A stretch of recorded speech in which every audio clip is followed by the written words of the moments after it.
Okay, welcome everyone to our weekly press conference with head coach Terry Bowden. This week, the Akron Zips host Iowa State. Both teams come in with a 1-1 record. Kickoff is Saturday at the stadium at noon, and it'll be televised on CBS Sports Network. Coach, you want to start with an opening statement, please? Yeah, I mean, we're getting prepared, very excited about playing Iowa State at home. It's one of those opportunities to bring in a Power 5 conference team into our home field, play before our home crowd, and we're excited about doing that. It's something we have had just once before since I've been here. I think Pitt once before since I've been here, and that's a great opportunity for our fans to get to see this kind of talent coming in here.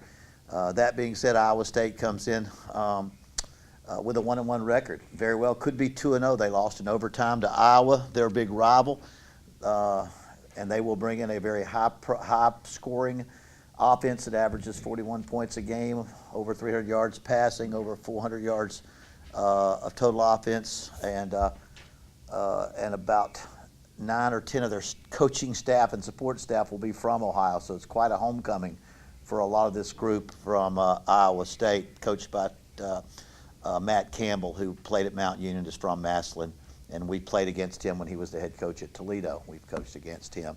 So that's exciting coming up.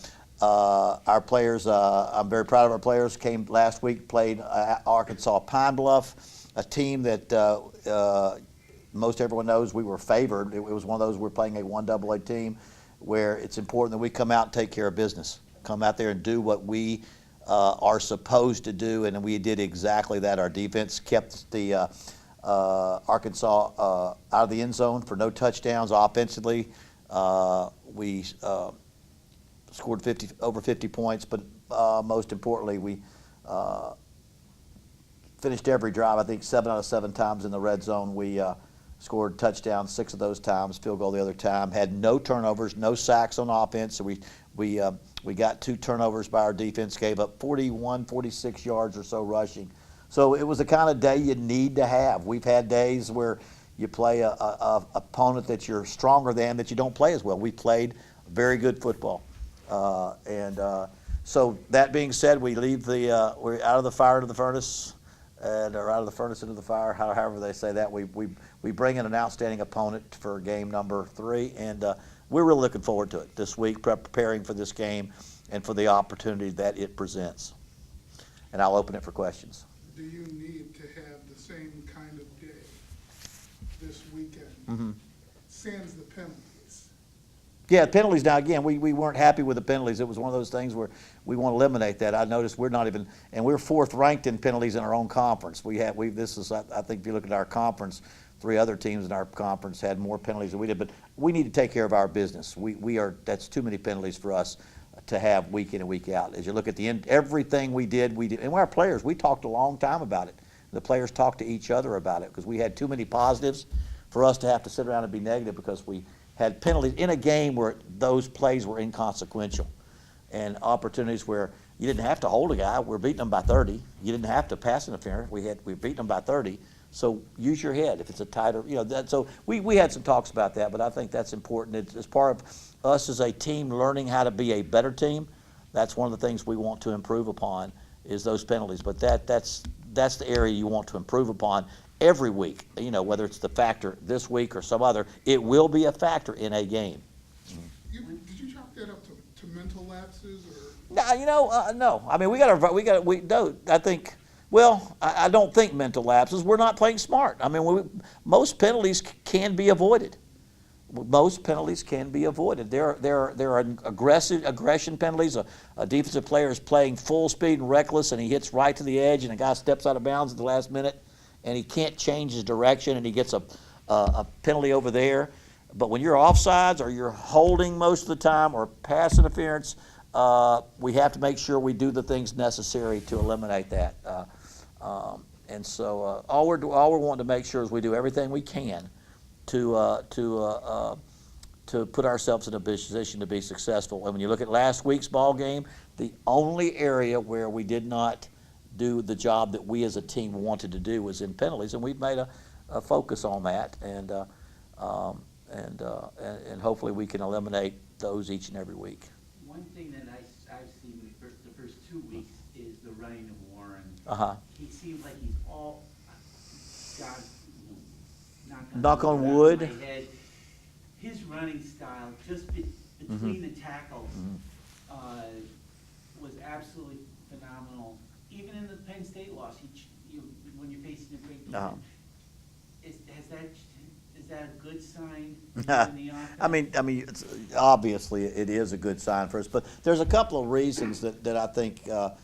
First of all, he's 230 pounds. He runs a 4.5, and he's strong as an ox, and he's an extremely hard worker, and he puts himself physically and mentally in a position to have that type of success. He works so hard. Everybody on our team knows he has a great work ethic, so he's going to be prepared if the opportunity presents itself. And then we have 4 out of our 5 offensive linemen returning, and they're a year further along than last year, and so that's an opportunity that for him to have success. So it takes those 5 linemen, that tight end, and those running backs to begin with to make sure that running game goes. And so, like I said, Penn State, we didn't rush for a lot of yardage, but Warren broke tackles. He usually broke the first tackle every single run, whether it picked up 2 more or 1 more. This game here, because the team we were facing weren't as talented, when he broke a tackle, he added 20 more onto it or 15 more onto it or scored a touchdown after that. So, and we need to continue to do that. We need to continue to, we have other backs that we are feel very strongly about, but right now he is a senior. He is in a position that if he's carried it 20 times last week, if he could carry it 30, I see no reason why we don't give it to him 30 times in a football game. But that's going to have to be a part. We've had injuries at wide receiver. We haven't seen Wolf play yet this year. We've had injuries. Franchon Bickley did not dress last week. Nate Stewart has been out for a long time. Trevon Chapman fights a groin injury. We have fought a lot of injuries with our receivers, and so the running game becomes very important till we get those guys in sync. Any indication on Wolf? Has he come along? We're not ready to make an announcement yet, but it's progressing. It's Yes, progressing, yes. It's progressing, and we've got very capable receivers on our team. But it's been the problem with receiving and quarterback. When you choose different people, you got timing is so important, and so important for players to be healthy in practice, and that we have good good consistency there. And then when someone steps out, somebody else has to step up. So that's important as well. So anyway, all that to say that when you have a good running game, it kind of solves a lot of the problems. One of the first 2 things you always mention about Warren is his speed. Why do we rarely see him running outside? We have, it's the plays that have been real effective have been inside run. We throw a lot of hitches, and if people play their defenders outside, we run the ball way inside between the tackles. If they bring extra people inside, we don't even run it. We just throw it to the guy outside that's wide open. People that don't do that, they mix a little more running outside with running inside. So if you see us throw a 5-yard hitch to Trevon Chapman or AJ Coney, if you see us throw a quick hitch, that's like an outside run. In other words, the linebackers have moved in to stop the run, so we throw it to them when they're wide open, or we throw the little screen out there. Other people who don't do that, they will run outside as well as inside. But I do think that's got to become more of a part of our game. We do have outside running plays, and I think those will begin to, as people say, okay, we're gonna come line up in between the receivers there. There are some outside running plays that we got to add. Your defensive ends in the first 2 games, even against Penn State, especially Davis and Rinke. Now they're new as starters this year, but they've been very active. What accounts for that, and what's the ceiling there for both of them? Well, I mean, Rinke has. Both of those guys are new starters for us, but they both play with a very high motor. They play hard, fast. Rinke might be a little more disciplined. Jamal is talented and reckless. He's all over the place, but he makes big plays because he's just all over the place. He's a reckless, intense player. Rinke's intense, but a little more disciplined in his style. But they also don't have to play every snap, because you can take him out and put Deontay Moore in, or you can put Josh Ward in, and they get constant repetitions. Simpson got reps. He got 16 reps out of St. V last. He got 16 reps and a couple of pressures on the quarterback. So we've got a nice group. I think defensive line like wide receivers, you really don't have starters. You've got to have this guy in, then the next guy in, and so each guy, you can't run full speed at 270 pounds if you're inside, or 250 every snap. You've got to keep subbing. So I have said this before, we've been very fortunate. We've had some banged up people on offense. We've gotten through the entire preseason, knock on wood, and 2 games with the top 22 defenders tend to be at practice every day getting reps. And that's just a blessing, and it's a luck a little bit that we don't have more ankles. They've just been practicing. I think with that you get substitutes that get a lot of work in there as well as the starters. Coach, talking about the peaks and valleys of the season, the mental aspect, I know there's probably 3 or 4 times during a season coaches to get the team fired up in the locker room. And the other times players pretty much got to do it themselves. You can't do it week after week. Is this one of those weeks where you'll have to say some things, or they know that this is a big one? I don't think so. If I knew, they knew who we played at Penn State, the 4th ranked team in the country. They were 6th ranked. Didn't take much watching video to see a pretty good football team. They had just beaten Ohio State, won the Big Ten, almost won the Rose Bowl, won Wisconsin, the Big Ten. I think we knew we were facing a really great challenge there. I think our players also do at Arkansas Pine Bluff. If we approach this game like men, we'll take care of business in that one, and they did. This one is a great challenge. It's a Big 12 team that, face it, Rutgers lost to a MAC school. That's a Big 10 team. Kansas lost to a MAC school. That's a Big 12 team. And so our players know the opportunity. We don't have to go out there and do something no one's ever done before. But Iowa State is a much improved football team. Matt Campbell, who is from this area, Massillon, and played at Mount Union and coached at Toledo.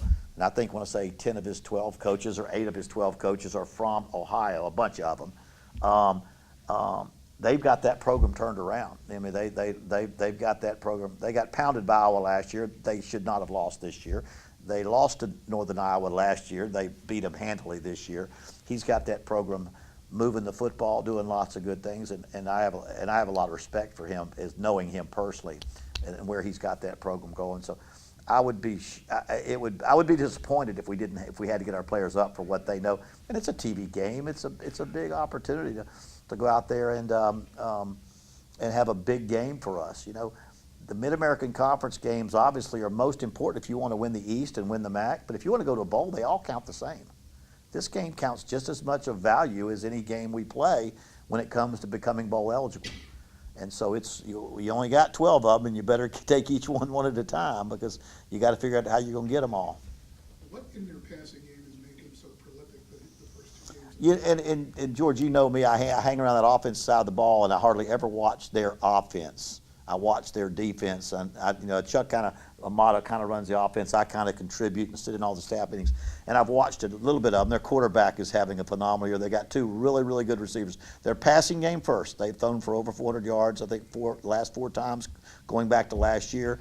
Their quarterbacks had 300-yard games plus. They've got a cut. They had receivers for us, 2 of them, I think, over 100 yards last week. They've got some outstanding receivers.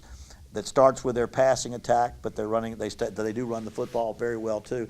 So that's the thing you got to. They just have a good quarterback that knows what he's doing. I think they broke their season record last year at Iowa State for passing yardage, and they believe very much in what they're doing. So they have a very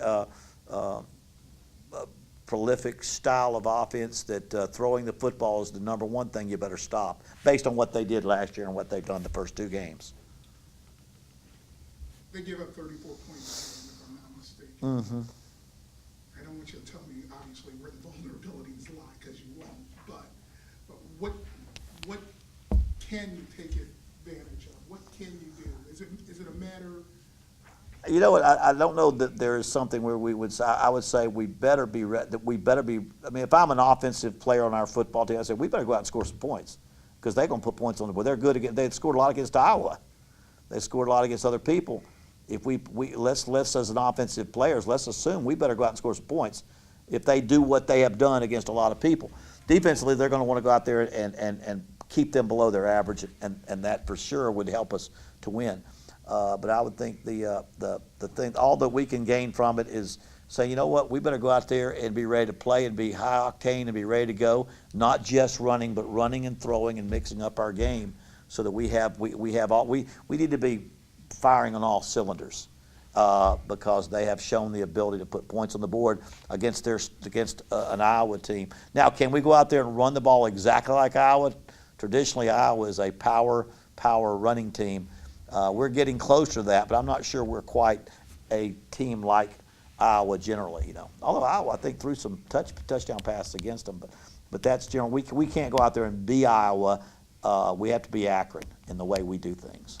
George asked about you said you look at the defense. Is there anything you saw that you can see from other teams, or just the way, or if you remember when Matt was at Toledo, does he run some of the styles he used to run? Well, I mean, Matt's not the defense. He's got a defensive coordinator, Right. Heathcock. Yes. He was the one that was he was at Kent State when we first got here, and they were the number one defense in our conference. They led the nation in turnover margin, I think, that year as well. They're a very smart defense, but he's building that defense. He's got defense. You got to build it with the personnel as much as anything. But the biggest thing you noticed at Iowa game, we saw it on TV. We were sitting in the hotel last week, is they play reckless. They play with much more intensity than they did the year before. And I don't know that Northern Iowa picked up a touchdown or two at the end of the game to make that look a little closer than it was. And again, that's an Iowa team that beat them badly. I want to say it's 40-something to 3 last year, and was down. And they were ahead of Iowa by 11 points in the fourth quarter and lost. So I would say, but basically, as I watched their defense, they play with a lot more enthusiasm, a lot more aggressively than they did last year as they began to put in their new staff and their new mentality. And I think the biggest thing we've got to do is know that we're going to go out there, we're going to play a team that flies around the football and plays with a level. They're going to play with a level of speed that we've seen it. We like Penn State, we saw it probably more of, but we're going to see a level of intensity that it's very hard for us to emulate and simulate in practice with the scout team. It's a speed that we have to do it, but we'll be ready for it. We've played Penn State, and they play pretty good too. As a coach, whenever you've gone home, quote unquote, Yeah. to coach a game, was there any added incentive for you? I mean, I don't know that it makes a difference in the game. Games are won by blocking and tackling, and they're won by the football players. Whether I personally want to do, yes, by all means. When I went to Marshall and I was raised in West Virginia, when you're raised in Morgantown and your dad was the head coach of West Virginia and that's where you went to school, 2 things in your life you want to do is beat Marshall and beat Pitt. Well, I've had to come to Akron. I had to come to Akron to get that thrill, but that is a thrill because that's where I grew up. Now, I'm sure for Matt to come back, Matt Campbell and his staff to come back, that'll be an incentive for them to come back and play well. And I think that was your question about what it means to play in front of your people or all that. So, but I kind of like to play good in front of my people too. And these are our people here in Akron, and I think we'll get a good crowd out here this week. I think everybody knows we've got a great opportunity bringing a Big 12 team into our. Last time we played a Power 5 team, it just rained terribly. Pittsburgh, it just ruined a night. It just ruined it. It was an ugly game. It was cold. It was messy, nasty, and I don't know what. I think the weather's expected to be a little bit better this week. 77 noon kickoff. 77 noon kickoff. Can't beat that. Can't beat that. Nothing better than a noon kickoff if you're a coach or a player. Coach, you played. You may have played some in the first game, but in the last game, a number of your true freshmen. Mm-hmm. So is that decision made on the fly? Is it something before the season?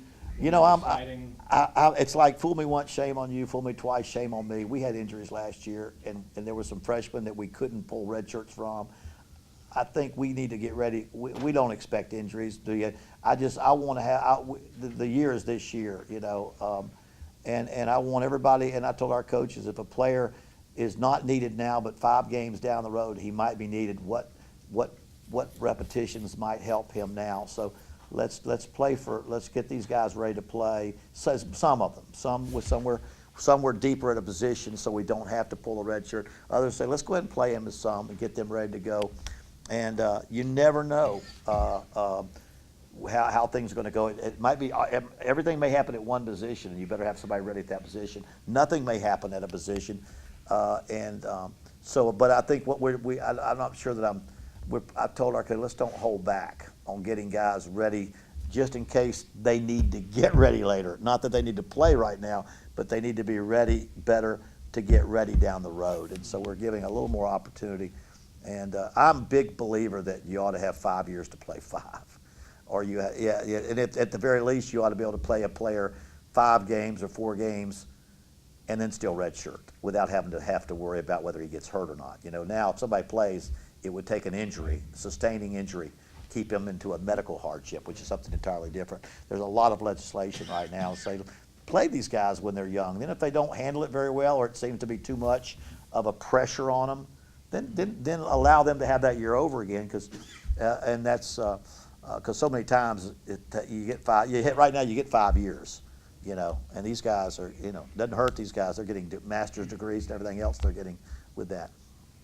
Coach Steve talked about the freshmen, but I thought, or I've been thinking through the first couple of games, the players that had to play last year have really also, when I've seen them, stepped up their game. People like Alvin Davis, people like John Lako, who had to come in. They progressed nicely through the first couple of games.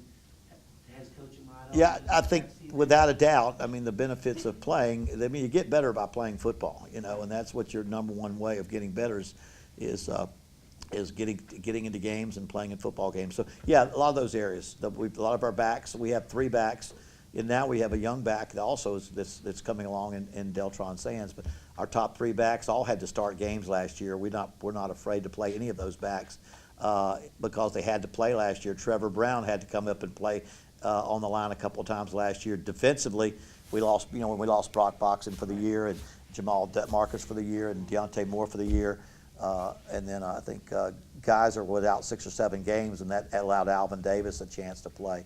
I think all those things, those guys that got playing time come back, and they're not rookies. They're not, they're not the old deer in the headlights. Deer in the headlights when you're a true freshman, and sometimes that can happen. You had to be happy seeing Deltron score in that last possession to the touchdown. Yeah, he ran well. Yeah, he's been a pleasant surprise for us as running backs. Running backs, you don't have to be a veteran to be a good running back. Either you can run or you can't run. Sometimes at a different position, you have to learn all the assignments. Offensive line, you got to learn all kinds of assignments and different looks. Running back, put the ball under his arm, go for that goal line, and some guy either can do it or can't do it. Were you pleased with Cato and with Robbie when they came into the game late in the third quarter, when you started bringing in the seconds and the thirds? Yeah, I think more than you can see, because there wasn't a lot of throwing going on. They both had a couple of passes, but each of them led our team to scores. More importantly, they got playing time and experience, and again, that's something we really want. Right now, I think Nick Johns, who was our 4th, he's moved over to tight end H a little bit. We haven't announced that, but he's saying, okay, I was a tight end all the way through my junior year of high school. Maybe I can help out there. Very unselfish of him trying to find a place, but our 3 are. I want to see each of them progress, and just to make sure we've got as much weapons there available. I've been pleased with the progress there. I hate to keep beating this drum. But go ahead. I'm going to do it anyhow. Trayvon Chapman. Now, we talked about him looking fluid, making that transition. Right. But his strength seems to be yards after the catch. Is that correct? He's 215, 10 pounds to 15 pounds, 6'1". He's athletic. I'm not sure a lot of colleges out of high school he was recruited as an athlete, and so he's athletic. So that's obviously, but he catches the ball well and runs routes well. So I don't know if you say, well, it's his running ability that's best, because he's doing those other things very well himself. So he's taking advantage of an opportunity. He's not a freshman maturity-wise, because he's had lots of experience. He's had good and bad. He's been through the gamut of emotions that go through with playing football. So he's pretty mature out there. But I think running after he catches the ball, I think is what shows up the most. But I've been impressed with just knowing how to run routes and make adjustments and things like that. He made a big incredible catch today in practice. Wasn't today, wasn't he? He made a big time catch today that just, as he gets out there, because he's only been a receiver 1 semester of his life, spring football, and now 2 days. So he's really just every day, as much as you think you've got a seasoned veteran, in a lot of ways, he's learning every day how to be a receiver. And you're seeing it get better every day as he wants to get better. And so that's been encouraging. I'm glad for him. Like I said, I'm glad for all seniors. My personal goal as a coach anymore is to see every player achieve something that they want to achieve in themselves. If some guys don't ever play. We got a couple of guys in Saturday that never played because I wanted them to have a chance to play a Division I football game that they might not have an opportunity in special teams, and we made sure we got them in, you know. And I mean, my old thinking was, if they're like me, if I get one play at West Virginia, if I got in one game, I'm going to have a beautiful picture on my wall of me playing against somebody in Division I football, and then tell my grandkids that I played every play and I was the best player on the team. By that picture alone, I'm going to give everybody that one opportunity to ad-lib the rest of their life to all their kids, and it's going to be a beautiful picture against a really good team. And I try to at least grant that wish to everybody on our team that wants to get in the game.